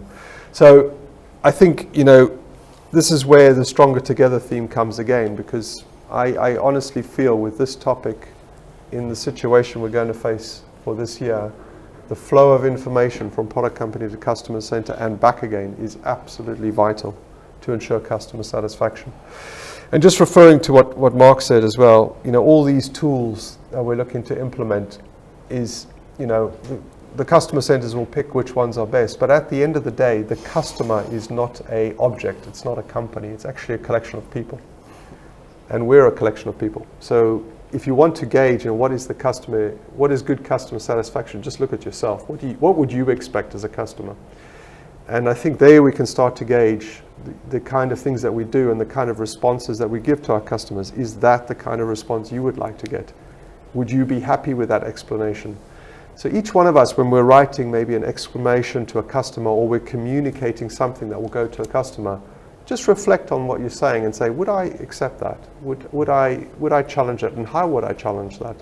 And is that something that I believe is the right explanation for the problem that I'm facing at the moment? So I think it's important that we all focus on customer satisfaction. We flow the information through our organization. And we have to do this together. It's the only way. And especially this year, because we won't face a situation where we have so many products that we don't have issues with on-time delivery. This is going to carry on through this year. And what is vital is that we work together to ensure accurate messaging to the customers. Because if we can get that right, if we can tell our customers exactly what they get, when they're going to get it, then a lot of these issues in terms of customer satisfaction will be a lot better. We haven't fixed the problem, we still have to get them all their products, but at least we are guaranteeing we keep our promises, which is part of the journey that we have to undergo. So there's a lot of work to be done here, Ricardo, and I think it involves everyone within the team, not just our people on the front line facing the customer. It involves everyone in our organization.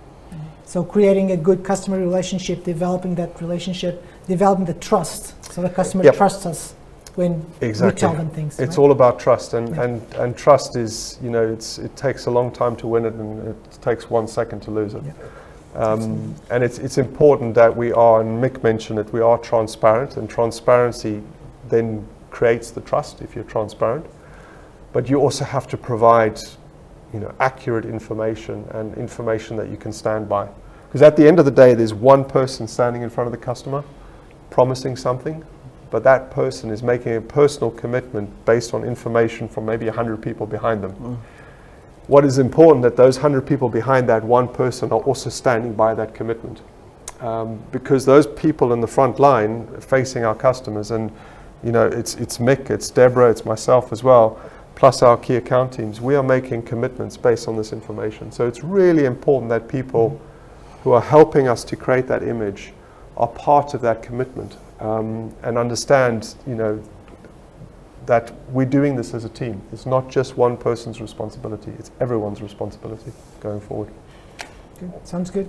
So we're ready for the last poll of our conference, and it's a different poll, let's say a really easy one, I would say, but we want your sincere opinion. So the question is, a good customer relationship is when we do what the customer wants, the customer does what we want, we work together to find the best solutions for both. And please vote. Okay, so we have the results for the poll. So 98% we work together to find the best solution for both the customer and ourselves. And then we have 2%, one person voted that we do what the customer wants. Thank you for your opinion, for being sincere. So let's divide you into little groups.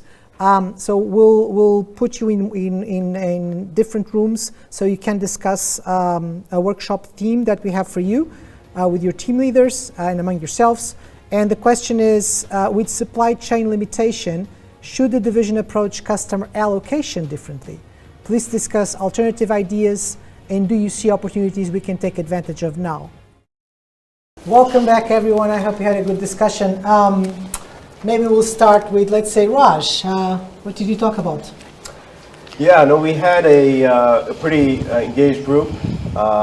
Again, I think the idea of making more product and critical parts available through service, so we can sell higher margin upgrades, increase customer satisfaction by driving down quality issues, and the idea here is satisfying the end users so they will ultimately pull through in the long term the new product sales as well. So it's a short-term profitability and customer sat hit. The other general theme, and it's took different forms, was how can we do more reciprocal agreements with the customers and quid pro quo type arrangements where we have allocation to offer, but what we can ask for in return is, for example, a long-term engagement on a new product development program, their next platform, or taking advantage of this to get them to commit to us long-term, legal contracts, service and support, allocating more to customers who are willing to take that risk with us. And then of course some of the stuff we're already doing, which is working with them to get people, access to materials, suppliers using their leverage. So kind of quid pro quo type arrangements with customers. Interesting. To get some long-term advantage for the good times. So talking about suppliers, Akbar, did you have a good discussion, and did that question come up as well? Good discussion, yes, not about suppliers. Okay. So yeah, no, some really interesting things. I think the theme from my group was to don't forget about the little guy. Yeah. Don't forget about the tier 3, because you never know when a tier 3 becomes tomorrow's tier 1, right? And then and Nevenka built on that and made the point that we need to stay very close to the end users, because they're the people that will shape the future OEM strategy and the future OEM's growth. Interesting discussion on, not quite the eBay model that came up this morning, but Declan said, how about we charge by capacity? What do we mean by that? So you sell 80% of the OEM's demand at price X, and if he wants more, it's a higher rate. So you have different levels of pricing tier based on how full we are, right, rather than anything else. The idea of a charity buffer came up, so we keep a little bit spare to give to the man in need, that tier 3 who really needs just 1 or 2 pumps, and making the most of the dead pool of old units that are around the world. Surely we can remanufacture, repurpose some of that stuff.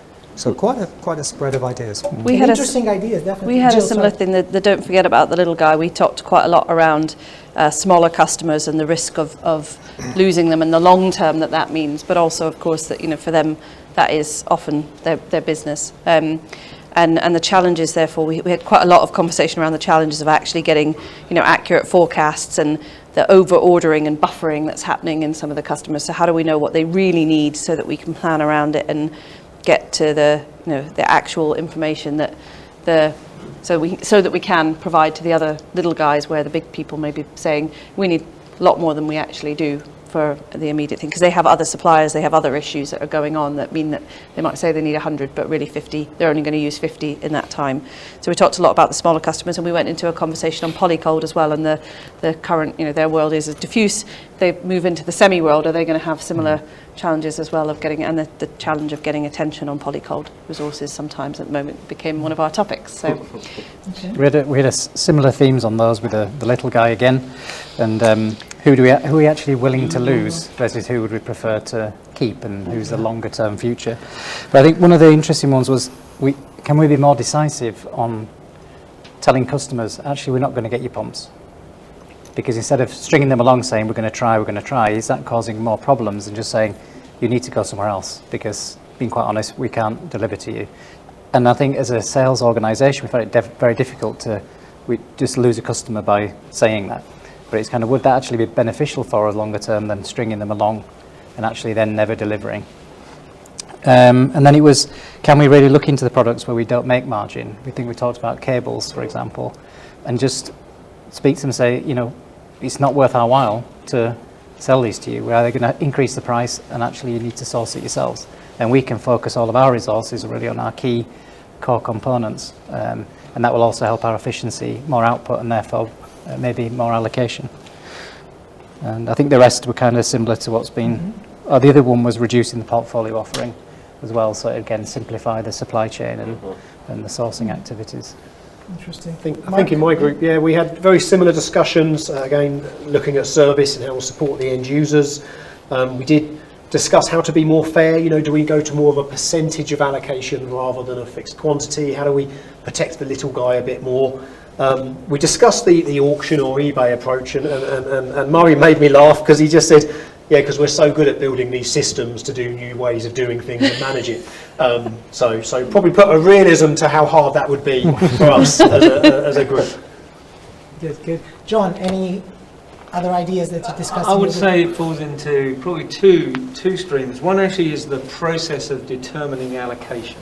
And actually, this came up in the conversation we had the other day with VSS, around looking at a period of stable data to see what our actual output was and how that split between the different types of customer, and using that as a basis of allocating today. And then potentially within that, there then becomes a slice of the allocation where the decision of allocation is taken away from the division itself and handed to the regions, for where they then determine which customers get that, which is likely to potentially address some of the tier 2, tier 3 type dynamics, which they'll have a lot more prominence and understanding of at a local level. So there was kind of the method of allocation, and then actually commercial practice came into a play a little bit. We've done it in the past, I think we still continue to do it with turbos, with Excelis, where we go directly to the end user.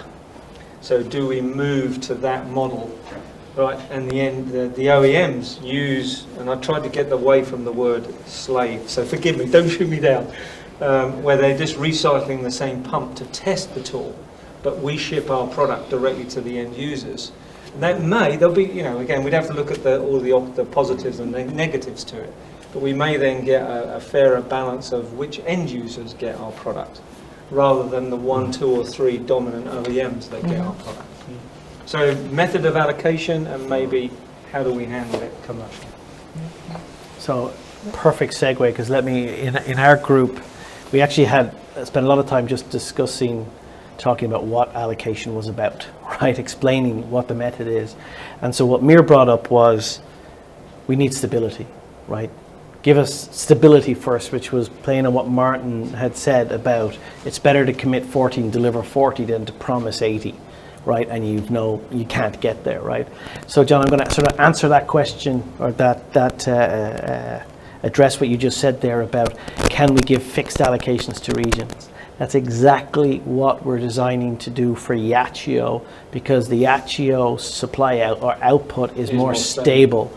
And so what George in your team is working on with me and the team in Yachiyo is we're giving a percentage to every region. We're going to roll that out over the next couple of months and say, okay, you are going to get X amount of pumps. Tell us where you want them to go, and let's realign the master plan. That's the way we're going to do it. It'll take time because master plan is already in motion for the next 3 to 4 months, right? So you have to flush it through the system. But that's exactly what we're going to do. So when we have the same stability in Chelmsford, on the output, we can do the same thing. So it does reinforce that need for predictability within the cryogenics world. Precisely, stability. So very, very good discussions in all the groups, and thank you for your participation. I think we have a lot of ideas and thoughts and things to discuss as well. I'll move into the chat now to see all your questions on the subject of ensuring customer satisfaction. So let me see what we have here. Let me see. So we have one question. Other than the product availability and delivery schedule, what's currently the next biggest driver, positive or negative, of customer satisfaction? So other than product availability and delivery schedule, what's currently the next biggest driver, positive or negative, of customer satisfaction? What's the driver that affects more customer satisfaction, other than the... Good one. It is. And I don't think it's unique. I don't think there's a single answer, because it varies by customer. The customers that are suffering from quality right now, and quality is linked to this. If we talk about delivery, we're sometimes just saying when we ship our products, but what our customers are when they give their customer the product, and when in some cases when they're outputting wafers, well, then they need the quality. So in that example, quality is right up there. But there will be customers as well who are under pressure margin-wise themselves and are pushing on the cost. Yeah. So I think it does vary in my view. Your view, Nick? Yeah, it's a really good one, because I'm thinking back to the conversation that we had just before this session. I think it goes back to what we were saying about customer satisfaction. It's now redefined. Customer satisfaction is not about, to me, it's not about hitting these metrics. It's about, do they have productive meetings with you? Are you being transparent? Are you telling them, are you giving them a plan, right? Like Martin said, you can come in and say, look, here's why we can't do it, but here's the 4 things we're doing to try and get to where we need to be. It's about that, because when they compare us to others, they'll say, has this been a productive hour with this supplier, right, or not? Yeah. And I think it is about that quality of conversation you're having with them. So I will flip it around a bit, probably following on from the workshops. What I would love to see once everything is stabilized is, I think what was said before, is that the end user makes the decision on our products, and we can somehow go to the end user instead of the OEM. The only way that's going to happen is that the end user has a wonderful experience with our product. And the only way that's going to happen is if we get into the clean room and we also have basically AI monitoring software on our products. So I think service plays a big part here. Developing the products with intelligent predictive maintenance, with service teams in the fab, monitoring and providing the end user with value, uptime for our products. I think that customer satisfaction, which is now more directed towards the end user, I think will become important for us once things stabilize. Good point. Yeah. And ironically, that's exactly the conversation that Troy was having with me in our break today as well. So I think it's clear between the service and the Chamber Solutions division that is where we have to be. We have to be adding value in the clean rooms, not by just our products. Yeah. Good. Sounds good. Mick, question for you now. What can the division leadership team be doing more to support the customer centers to build and strengthen the relationship with customer senior executives? Okay. I think making ourselves available, as Martin said in an earlier session, use us as you need to help with the communication.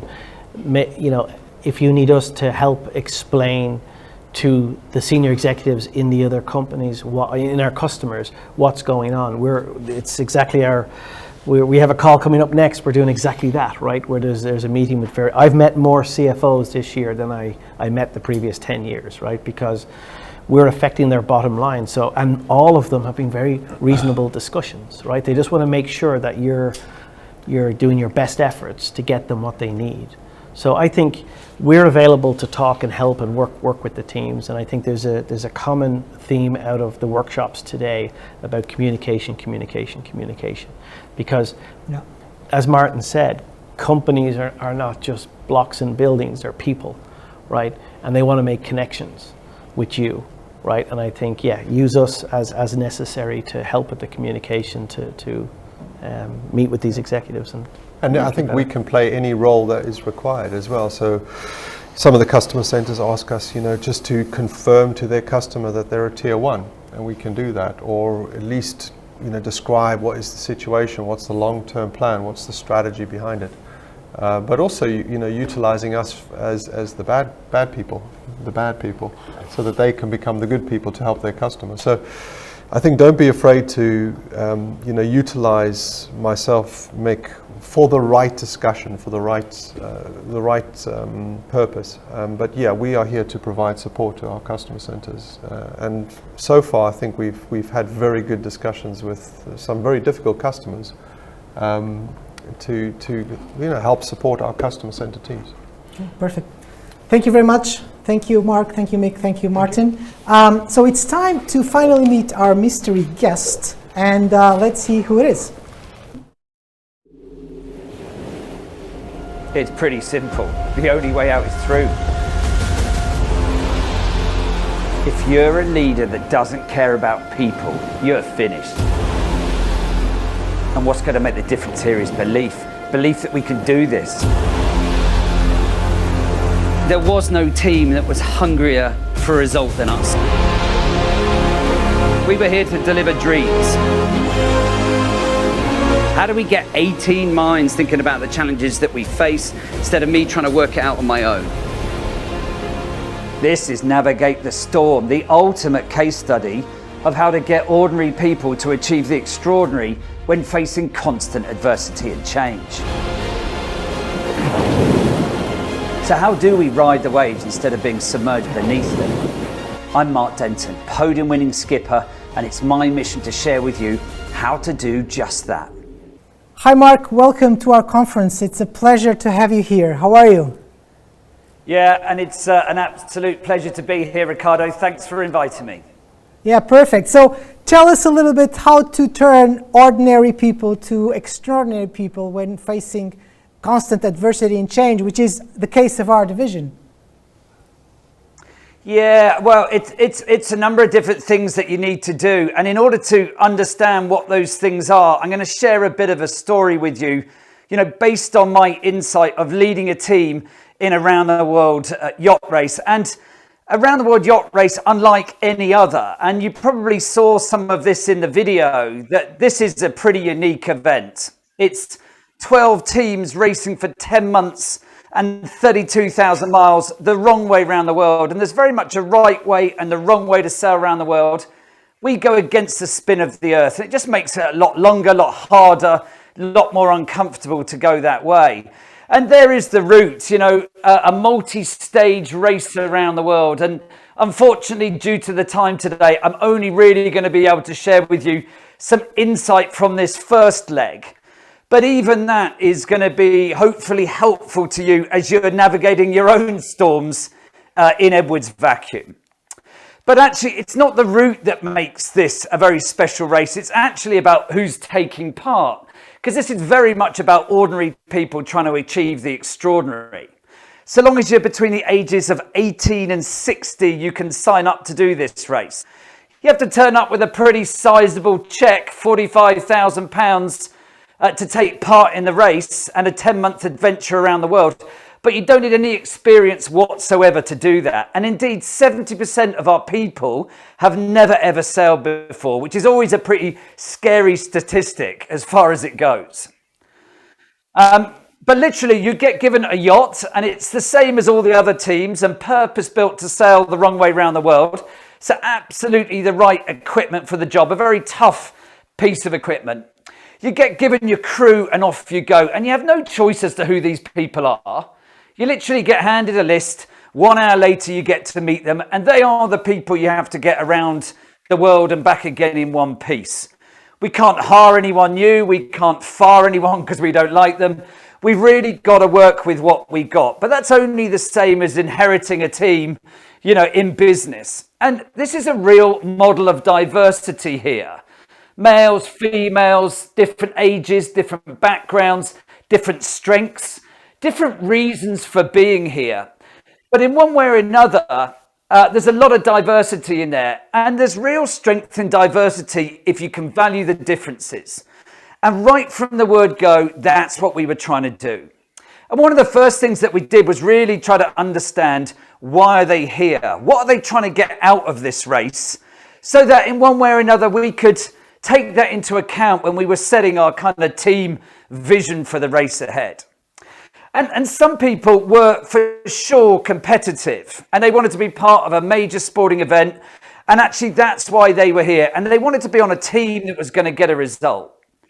Others were less worried about the result. It was more about the experience, just have an incredible adventure around the world, you know, see the world in a really dynamic way, put that tick in the box. So that's what it was all about for them. And others had different reasons than that. I asked one young lady why she wanted to do the race, and she said, well, actually, I'm just trying to find a husband. So there's a lot of different reasons why people sign up to do this thing. But it really got us thinking about, what are we all about as a team? Because yes, we're taking part in a round the world yacht race, but the value that we're trying to add here is so much more than that. We're actually trying to deliver people's dreams for them. Every crew member had a dream. I had a dream. Our sponsors had a dream. We're here to deliver dreams. And so that's what it was all about for us. But look, one of those dreams actually in the race was to be on the podium at the end of it.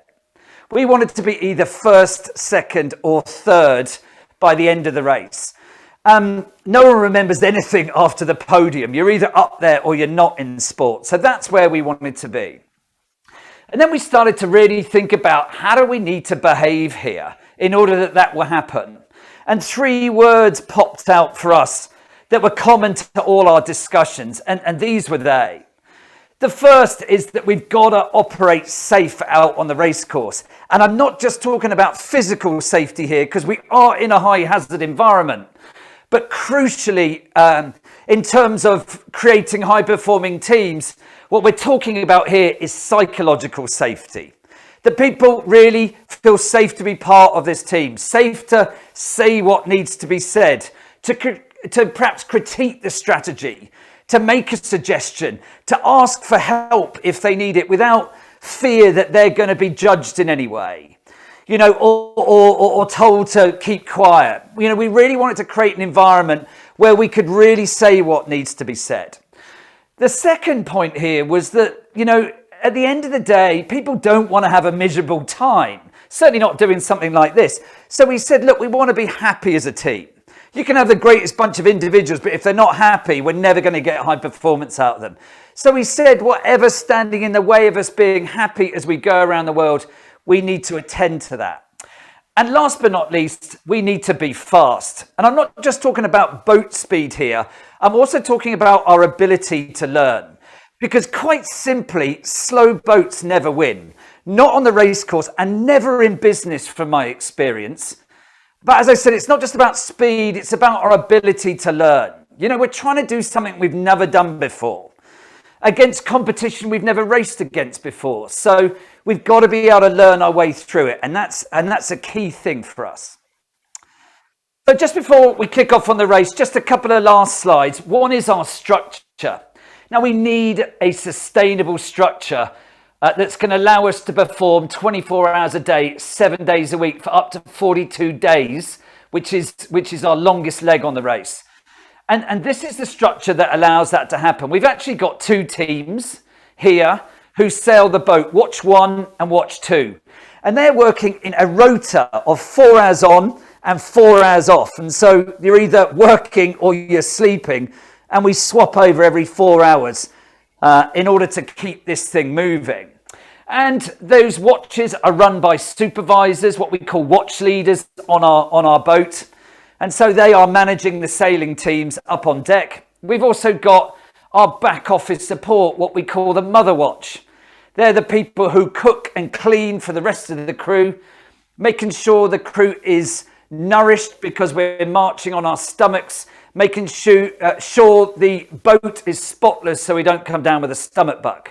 And that's a rota, one person dropping off each watch every 24 hours, going on mother watch to do that job, a critical role. And then I'm lucky enough to be at the top of the tree, and I'm aided by someone called a navigator. And we are really trying to work out where to position the boat. You know, when we go out on the ocean, we've got 360 degrees of options. So we always want to have a plan of where we're going, and we're updating that plan on the run. And we're really basing that tactical decision making on what the weather's doing, but also what the competition is doing. We analyse the competition like mad because they're playing the same game as us, and there's lots to learn from them. And just before we kick off on the race, here's the critical success factors. This is what you've got to get right to get a result. Well, as I said, we've got to have some kind of strategy. But actually, we live in unprecedented times and things change very quickly out there on the race course. So we've got to be able to update that strategy on the run. We need to be as light, lean and mean as we can be. The lighter the boat is, the faster it goes. It's just pure physics. So we're ruthless about how much weight we take on board this boat.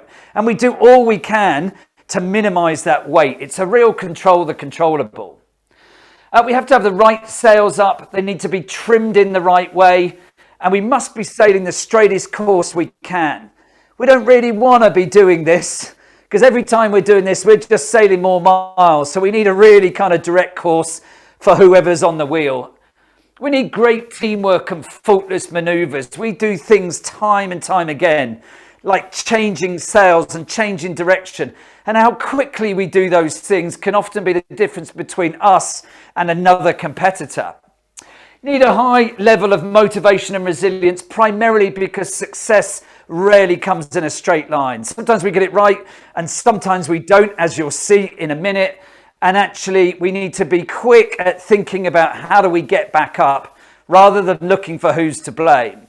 And last but not least, don't break the people or the boat. And that's crucial. We can only go as fast as the boat and the people can go. So those are that's the theory, if you like. Let's see how that works in practice. So here we are on leg one, and leg one is a difficult leg in its own right. Between Southampton to Boston, it kicks off in September straight out into the autumn gales. So a tough leg right from the word go. And look, we didn't know how we were going to do on this leg, and it's our first leg. We've never raced against the competition before, so we're setting, not too high a goal. Set top 5 as the goal. And then we hope to exceed that. Last thing I wanted to do was set too high a goal, not achieve it, end up with a demotivated bunch of people after the first leg. So we're just trying to take this one step at a time, really. And then we kicked off on this incredible adventure, and you certainly couldn't miss us on the water. We were larger than life, sponsored by the big energy giant BP. And this was all about Beyond Petroleum, when they were getting into solar and wind power, hence why an oil company is sponsoring a sailboat race. But very emotional day as we left Southampton. We'd been looking forward to this moment for 3 or 4 years, so to finally be underway was wonderful. However, the first 3 days didn't go that well. By the time this picture was taken on day 3, we're down in 10th place out of the 12 yachts. Now, over those first 2 or 3 days, I just thought, well, it's taking a bit of time for us to find our feet and get into our rhythm, and no need to do anything. This will start happening naturally.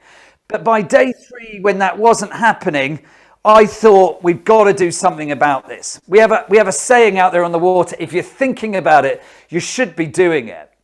And so on day 3, we had our first daily meeting of the race up here in the back of the cockpit, because I wanted to get both watches together at one time and for us to have a discussion how we were doing, especially as we'd noticed some behaviours that were going on board the boat that actually I didn't think were that helpful. And so we got people sat down at the back of the boat. I mean, we're still flying along. We're not going to stop. But we just got people huddled in there. And I took everything up there, took the performance chart up there. We used to get the results every 6 hours. I took the weather chart up there so they could see what weather's coming away, the big navigation chart so they could see where we were and all the competition was. And I said, look, this is where we're at on day 3. So what do you think about that? And someone came back pretty quickly and said, well, actually, you know, that's not that great, is it? And I said, no, it's not that great. You know, we are down in 10th, but that's why we're having this discussion. And again, not to look for who's to blame here, but to think about what do we need to do differently going forwards in order to get back up there.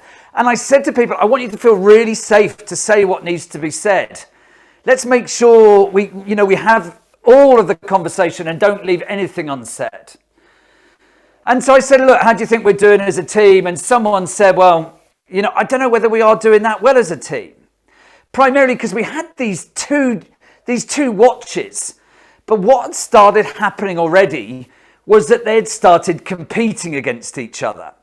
And it's always the same. When you put people in teams, all people care about is the team and their kind of results, even if they're within the same organization. And I see it time and time again in business. And this is what was happening on the boat. And the way they were competing against each other was that they were measuring how far they were sailing in a 4-hour period on one of their watches. And they were comparing it with the other watch. And the other watch started doing the same. And you'd think that some level of competition was a good thing.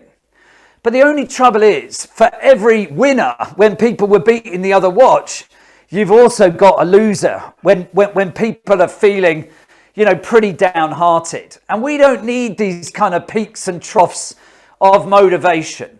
And we also don't need people competing against each other, because actually what else started to happen was that they stopped sharing information with each other. They were both learning things about how to make the boat go fast, but they weren't sharing it with each other because they didn't want to help the other watch. I mean, it sounds like madness, you know, but it happens pretty easily. And this came up in the meeting, and I said, well, look, you know, we don't need to be competing against each other. Let's go and compete against everyone else. What do we need to do that? And someone said, well, look, we need a goal that we're all fighting towards. Maybe it's just get past the next place boat over the next 24 hours, and we're all focused on that. And I said, well, look, I can give you that. What else do you need? Someone else said, well, look, there is no mechanism for us communicating with that other watch. So why don't we have a 10-minute crossover period on every watch change when we come together with our counterparts and we share what have we learned over the last 4 hours? You know, how have we managed to make the boat go fast and help them be successful on their next watch? And we said, well, look, you know, that sounds a great idea. Why don't we try it out? But to be honest, I thought we're on a bit of a winner here. And I literally went through the boat from front to back and asked everybody in all their different roles, what can you do differently or better than you're doing right now? I'm a big believer that no one knows how to do their jobs better than those that do it every day. We have to create the space for them to bring those suggestions to us. And we had lots of great suggestions. And so I said to them, look, let's try it out. And whatever works, we'll keep. And whatever, you know, doesn't, we'll think again. And pretty quickly, we started turning this situation around. But as well as looking at them for ideas, I was also thinking, what can I do differently in order to get a better result here? And of course, myself and the navigator, we set strategy. So we disappeared down below, came back up with a bold strategy a couple of hours later that we thought would also help us. And that combined with a renewed sense of purpose on board the boat, we started turning this thing around. And by day 10, we were 6th. By day 14, we were 4th. By day 16, we were 3rd. And overnight between day 16 and day 17, this is how we rolled into Boston. Last couple of days, we've been through a couple of storms that have shook the boat about a bit, and the crew, but they've all come through it in flying colours. And now we're approaching Boston in 2nd, so we're in a damn good shape. It justifies the whole crew putting in all the hours that they've done. It's been a big team push, right from sort of 2 or 3 days in when we all had our first sort of team talk. So it's a team effort and a team achievement. 2nd's fantastic. Couldn't have hoped for more. We're absolutely over the moon.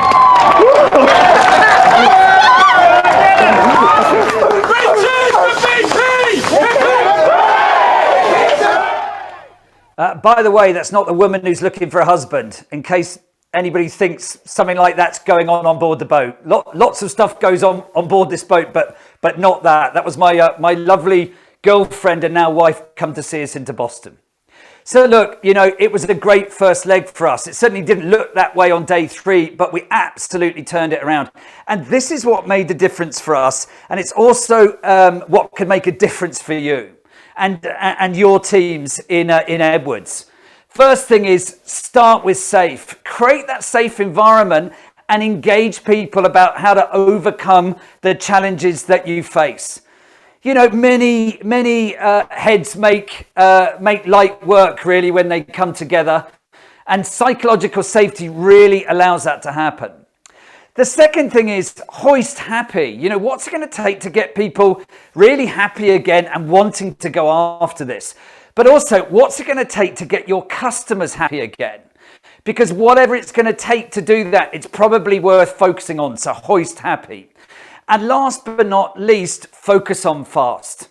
Slow boats never win. So make changes quickly. You know, try things out, low risk experiments in order to move forward. I absolutely guarantee there are things that you could be doing right now to improve your productivity and performance, even with what you've got already, without building new factories or anything else. And it's about going looking for that and implementing those things as quickly as you can. And, you know, that's what made the difference for us. I really hope it will make the difference for you. Thanks so much for inviting me to be here. Back to you, Ricardo. What an amazing adventure, Mark. Thank you so much for sharing that. I really feel like doing it myself as well. We do have a few questions in our chat box for you, if you don't mind. I'm happy to answer. Happy to answer. So you said that the team goal was a podium position. But you commented as well that some crew members were only interested in the experience. How did you get these crew members motivated? Yeah, I think it's a great question. And, you know, we just had that discussion. Look, what do we want to achieve at the end of the race? And look, at the end of the day, people want to be part of a team that's performing well and a winning team. They just do. Even if that wasn't a priority for them, that doesn't mean they don't want to be part of a winning team.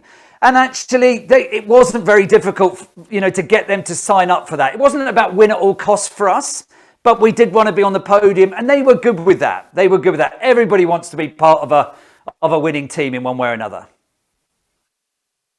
Another question I have here is, how did you build an environment where people felt psychologically safe? Yeah, look, this is key, and this is all about how we as leaders, work with our teams, interact with our teams. And so there's a few key things that you can do. The first thing is frame the work, and frame the work in the right way.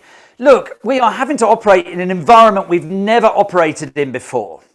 You know, there is no roadmap as to how to do this. We've never had 4 times the demand, you know, for our products, in the past. So in order to cope with that, we've got to be up for trying things out, experimenting. And, you know, I haven't got all the answers. So I really want to engage you to really think about how do we overcome the challenges that we face. So the first thing is frame the work to allow people to contribute. The second thing is invite participation. So please, give me your ideas like we did on the boat on day 3. Give us your ideas about how we can overcome this. And the third thing is respond productively. So when they make a suggestion, even if it's perhaps a suggestion that you don't agree with, just say to them, look, thanks so much. That's a great idea. We should consider that. Yeah, respond productively, because if you shoot that idea down, they'll never make another suggestion. So, those are the 3 things you could do. Frame the work, invite participation, respond productively. Tips. Thank you, Mark. One more question. Did you have people on the verge of dropping out? And if so, how did you talk them out of it? Look, I think as we went around the world, everybody had high points and low points. And I think that there would have been times in everybody's minds when they wanted to quit. But what was key for me was keeping them involved. Because I think people do just want to be involved. They love to be able to contribute, do more than just the day job, be consulted. They've got brains. We need to use them. And I think the more that we are engaging and empowering people, you know, to help us with this, the more they want to be part of that journey. You know, and that was what was key for me. Keep them involved. You know, be transparent with them. Rather than, you know, leaving them in the dark. I think when we leave them in the dark is when they're most likely to think, look, I'm not getting what I need here. I'm going to go, you know, somewhere else where I feel more valued. So that would be my encouragement. You know, and we made it to the end of the race with all of our team members that we started with. So it certainly worked for us. Yeah, brilliant. Great way to finish. Mark, thank you very much once again. It was great to meet you. Thank you for sharing your experience. You're very welcome. Thanks, Ricardo. Good luck to everybody, but you make your own luck. Thanks a lot. Thank you. Thanks, Mark. Absolutely right. Thank you. So this is the end of our conference. Before we go, Martin, any last thoughts? Yes, no, brilliant conference. A real thank you to everyone for participating, and also to my team for working really hard. It's been a tough 3 days. You know, for all of us, these conferences are so important just to align the message and what are our goals, what are we trying to achieve for the year. And I know all of us would love to be together in the same room, and you know, I can't control COVID, but we are getting closer and closer to one day being together, and my entire team is now coming on the stage to come and support me here. So, you know, every year we do these conferences. This year it's partially virtual, partially together. But I hope that next year we can maybe all be together in Boston or in Tokyo and actually come together as a team and discuss further. I'd also like to thank Mark. I think the story that Mark shared, when we created this conference, we were sitting down and thinking, okay, how do we describe the environment we're in? It's like the ocean, the waves, it's changing, it's dynamic. I know nothing about sailing. And then we said, oh, we're going to build a ship and we have to sail through it. So when we heard Mark's experience, and you've just heard it now, the synergies are incredible. Yeah. And I think we really need to take what Mark spoke about, because we are facing that exact same challenge. We're a brand new crew. The difference is we're all professionals, we're not amateurs. We're all professionals in what we do. We are experts in what we do, but we've never worked together as a team. This is a brand new division, a brand new vessel that we're trying to create, and we are sailing through the storms. So I think what Mark has been talking about, the different teams, the structure he showed, is very similar to what we have with our product companies, our customer centers. And I think there is a lot we can draw from Mark's very short speech on working together in a safe environment. I like the hoist happy. I like actually the focus on FOST, I think is something we need to talk about as a leadership team, how to evolve quickly. But I think the most important one I just wrote down here is don't break the people or the boat. I just suddenly looked at that, which is very, very attuned to our well-being policy. But overall, as a summary, you know, over the last 3 days, I think for everyone the goals are clear.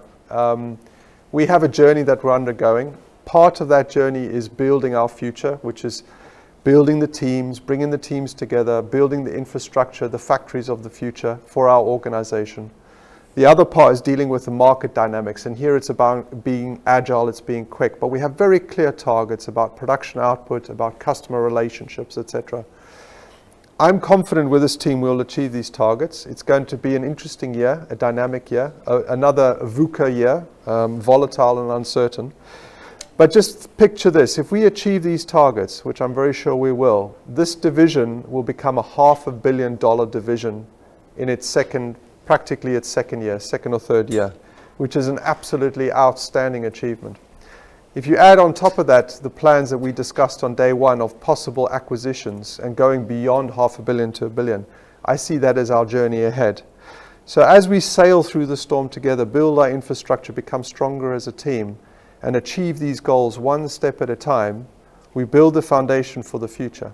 And we will look back on this period with, you know, great learning and personal development as we went forward.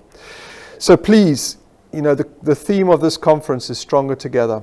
And I just want to re-emphasize that these challenges that we face together, be it in the product company or the customer center, they will only be solved if we work together. So it's really, really important we take these discussions we have over the last 3 days, but also the insights that Mark gave us in his 20-minute presentation on the sailing trip to Boston. If we come together, if we communicate in a safe environment, if we help each other, support each other, because all these issues will only be resolved if we work together. That's how we generate success.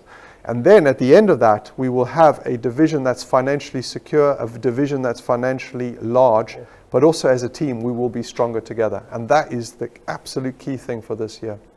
So with that, I would like to leave you, but thank you very much from myself and the team. Thank you. See you soon. See you soon.